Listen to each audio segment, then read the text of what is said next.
کہہ دو کہ ہم کو کوئی مصیبت نہیں پہنچ سکتی بجز اس کے جو اللہ نے ہمارے لیے لکھ دی ہو،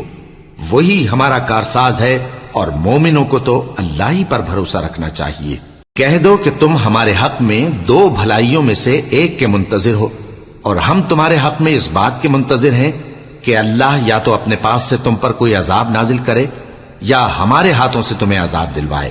سو تم بھی انتظار کرو، ہم بھی تمہارے ساتھ انتظار کرتے ہیں۔ کہہ دو کہ تم مال خوشی سے خرچ کرو یا ناخوشی سے، تم سے ہرگز قبول نہیں کیا جائے گا، تم نافرمان لوگ ہو،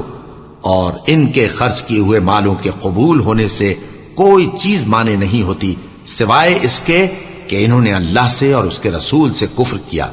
اور نماز کو آتے ہیں تو سست و کاہل ہو کر، اور خرچ کرتے ہیں تو ناخوشی سے،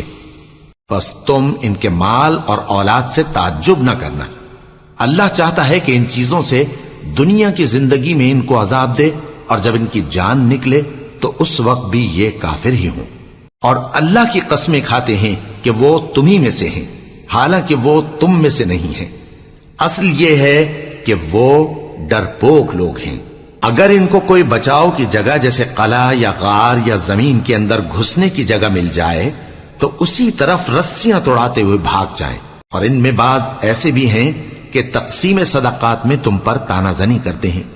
اب اگر ان کو اس میں سے خاطر خواہ مل جائے تو خوش رہیں، اور اگر اس قدر نہ ملے تو جھٹ خفا ہو جائیں، اور اگر وہ اس پر خوش رہتے جو اللہ اور اس کے رسول نے ان کو دیا تھا، اور کہتے کہ ہمیں اللہ کافی ہے، اور اللہ اپنے فضل سے اور اس کے پیغمبر اپنی مہربانی سے ہمیں پھر دے دیں گے، اور ہمیں تو اللہ ہی کی رضا مطلوب ہے، تو ان کے حق میں بہتر ہوتا۔